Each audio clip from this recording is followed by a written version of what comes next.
Thank you so much, Congressman Rohrabacher, for being available to talk to us. You hosted a luncheon yesterday for an Uzbek delegation. A few days ago, you were actually in Uzbekistan, in Tashkent, talking with President Karimov. And we know that he had a very open discussion with you. Can you share some of the details with us? Yes, we went to Uzbekistan for the purpose of reestablishing good relations and communication between the United States and Uzbekistan. And over the last few years, it has not been what it should be. And we realize there's been stresses and strains, but when we look back and see who's been our friend and who we should try to work with and strengthen our relationship with, it comes down to Uzbekistan. And hopefully we can recapture some of the positive momentum that we had going for us, let's say 10 years ago, when Uzbekistan played a really significant role in America's ability to come back and attack the radical Islamic forces in Afghanistan that were then responsible for the death of 3,000 Americans on 9/11. At a recent hearing, after you came back from Tashkent, you told that President Karimov is asking for more military aid, for assistance to modernize Uzbek security forces, military forces. What's your position on that? Well, I think that we have to understand that Uzbekistan is facing some major challenges to its security. And first of all, in Afghanistan, as the United States leaves, we're going to have a situation where the radical Islamic forces could well then be right back on the doorstep of Uzbekistan. Plus, there's every reason to believe that the international forces of radical Islam have targeted the government of Uzbekistan in the sense that they believe that with the Taliban at their doorstep, maybe Uzbekistan would be vulnerable. So I think it's really important for the United States to try to explore those areas of security that are necessary to prevent a radical takeover of Uzbekistan.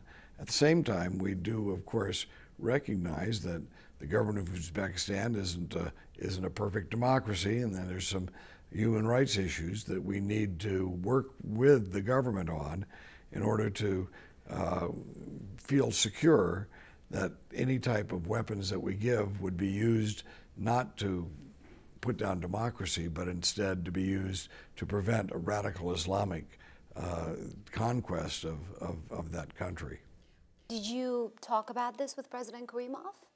Yeah, we had some long conversations of what was needed, and I think most importantly, we need to have these type of discussions based on the premise that we are friends, and that we are friends both of President Karimov, but also of the people of Uzbekistan, and that we have mutual enemies. And the mutual enemy, of course, right now is radical Islam, which threatens all the Western countries. It threatens terrorist acts to kill non-Muslims, and by the way, to kill Muslims that are moderate Muslims, like the Muslims you find in Uzbekistan. So we have a joint common enemy to work together to thwart. And while we've got a lot of other things that we need to work on, positive things as well. Well, at the same time, the Obama administration says that they do not believe that there is an imminent threat of extremism in the region. I think there is clearly changes taking place in the region, and whether it's in Afghanistan or throughout the other areas of the Middle East and the Gulf, those all have a dynamic that's created that could lead to instability and could lead to perhaps an expansion of radical Islamic control of various countries unless something is done to make sure that that dynamic, that force that's being created down in the Gulf and in Afghanistan doesn't then shift into Central Asia. What we need to recognize is that what happens in Central Asia is just as important to us as what's happening in Afghanistan and down into the Gulf, the Persian Gulf area. For a lot of our viewers, it might be interesting, how do American lawmakers decide how to help or provide, especially military aid, to a country like Uzbekistan, for example? We know that the administration recently notified both House and Senate about its decision to provide unmanned aerial vehicles. You're right, and unlethal weapon systems, so that I think that's a very good start, that if we can move forward with weapons systems that will help in the defense of Uzbekistan from radical Islamic forces, but at the same time weapon systems that will not necessarily build the ability of the country to maintain non-democratic power. And you know, when you have a major threat at your door and you have a friend who's helping you, it's a lot easier to put yourself on to chart yourself on a reform path than if your friend is acting like an enemy and abandoning you just at a time when the forces of radical Islam are on the move in your part of the world. So I think it's time that the United States reach its hand out to both the government and the people of Uzbekistan, because we see them as pivotal to trying to create a transition out of this chaos of radical Islamic expansion, and as we defeat that, into an era when we can have prosperity and peace and a Central Asia that is prosperous and stable, rather than in chaos and the home of radical ideas that will create bloodshed and poverty. So we can work with Uzbekistan on this. You just mentioned about the Uzbek people and how it is important for America to connect with them. In the eyes of many Uzbek people, America is actually working with a dictatorial regime of Uzbekistan. We constantly hear from people when we interview US lawmakers, policymakers, we get a lot of feedback from our listeners and viewers, and they say, how come they're closing their eyes to these horrible human rights violations, to the lack of basic freedoms in the country, to torture, to child labor? Do you also care about those issues? Yeah, well, I specifically care about them, and I would just say that when you are dealing with a dynamic situation, it's not either or, and we're not talking about eliminating the human rights abuses or ignoring the human rights abuses. We're talking about a balanced policy that would ensure that those radical forces, Islamic forces that are at play, do not succeed in establishing a much more vicious dictatorship than the authoritarian government that already exists in Uzbekistan. And no one should fool themselves. Many of the charges against the current regime, and saying that they have thwarted certain freedom of religion, for example, has been aimed by the regime at trying to prevent radical Islamic Muslims who are financed by Saudi Arabia and other, you'd say, Wahhabi and other type of hostile forces within Islam, that by the current government of Uzbekistan preventing that from happening, that's not anti-Islamic, and it's basically aimed at trying to prevent a force that would then be much more dictatorial from coming to power. Well, how about the lack of media freedom, freedom of expression? Mm-hmm. We are the Voice of America, and we are blocked in Uzbekistan. Yeah.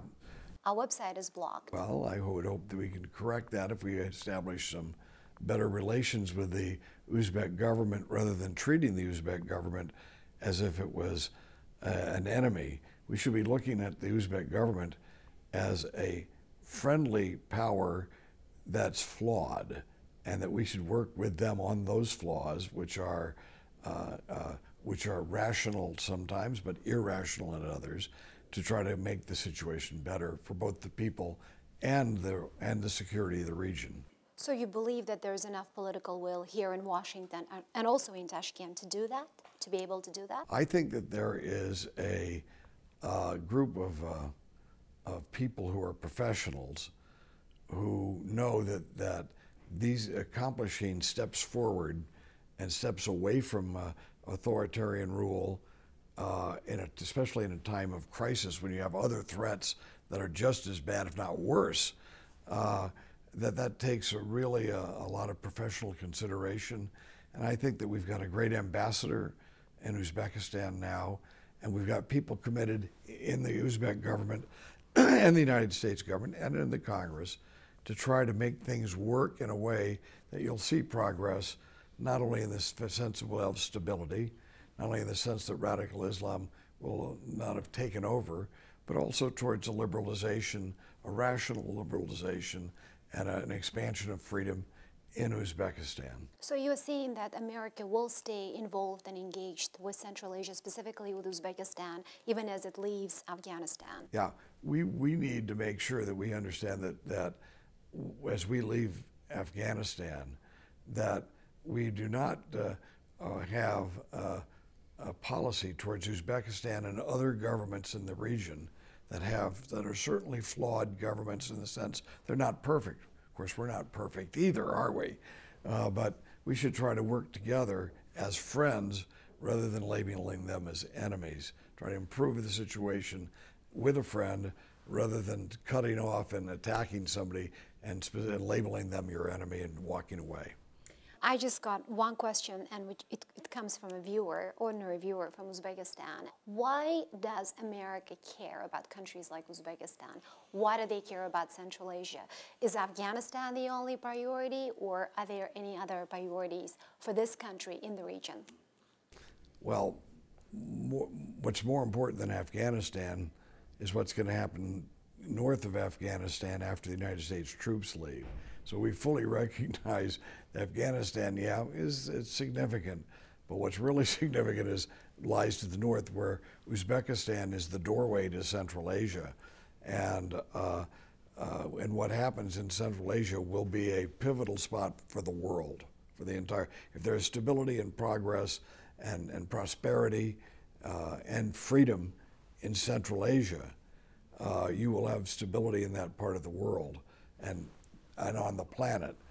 This destabilization there, radical Islamicization of their governments, and creating a hostile Western powers there in Central Asia would destabilize the planet. And so it's very important in the United States and other countries that we feel that we have to play a leading role, because we are blessed with our resources and blessed with our global reach that other countries don't have, to try to promote freedom, try to promote prosperity and stability throughout the world. One other thing people should know when they're asking about why the United States is active around the world, we are a country that is made up of every country of the world. There are Americans of every race and every religion, every ethnic group, including Uzbeks and including Afghans and including Hungarians and including Latin Americans and including Asians. Our country is where many people came together, and with the belief that we would treat each other with dignity and respect each other's human rights and freedom, and that we would show the world as a better way. Well, that has caused us to have great prosperity, and we feel that we are yes, symbolic to the world, but we're part of the rest of the world. So where other countries feel, well, they're just made up of, we're one ethnic group and that's what we are, or one piece of land and that's what we are, Americans feel a lot differently. We do have a tie to every other people on the planet who are struggling to make better lives for their families and freedom for their people. There are many Uzbeks in California too. That's Maybe right. there are some in your constituency. I'm sure. Thank you so much, Congressman. It's a pleasure to talk to you. All right.